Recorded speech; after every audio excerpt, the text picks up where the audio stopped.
September 21, 1953. అది ఒక మామూలు రోజు అని అందరూ అనుకున్నారు. నో కుమ్ సుక్ తన MiG-15 విమానంలో ఆకాశంలోకి వెళ్ళాడు.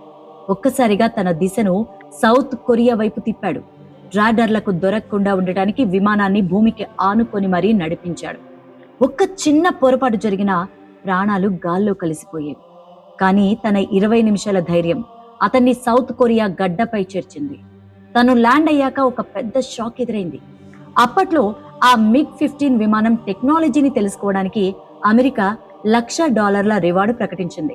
విచిత్రం ఏంటంటే ఈ విషయం తెలియకుండానే నో కుమ్ సుక్ కేవలం స్వేచ్ఛ కోసం పారిపోయొచ్చాడు.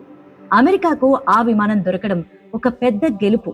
అయితే సోవియట్ యూనియన్ కు అది ఒక తీరని అవమానం. ఆ తర్వాత అమెరికా అతనికి కొత్త జీవితాన్ని ఇచ్చింది. పేరును కెనెత్ రోవేగా మార్చుకొని అక్కడే సెటిల్ అయ్యాడు. 40 ఏళ్ల పాటు తన గతాన్ని ఎవరికీ చెప్పకుండా రహస్యంగా బతికాడు. చివరికి 1996లో తన కథను పుస్తకం రూపంలో ప్రపంచానికి పరిచయం చేశాడు. మిత్రులారా, నో కుమ్ సుక్ కథ మనకు ఏం చెప్తుంది అంటే, మనం ఉన్న పరిస్థితి నరకం అనిపించినప్పుడు ప్రాణాలకు తెగించి ధైర్యం చేస్తేనే స్వేచ్ఛ లభిస్తుంది. ఈ సాహస వీరుడి కథ మీకు ఎలా అనిపించిందో కామెంట్ చేయండి. ఇలాంటి మరిన్ని ఇంట్రెస్టింగ్ కథల కోసం మన ఛానల్ని ఇప్పుడే సబ్స్క్రైబ్ చేసుకోండి. మళ్ళీ మరో ఆసక్తికరమైన కథతో కలుద్దాం. అప్పటి వరకు సెలవు. ధన్యవాదాలు.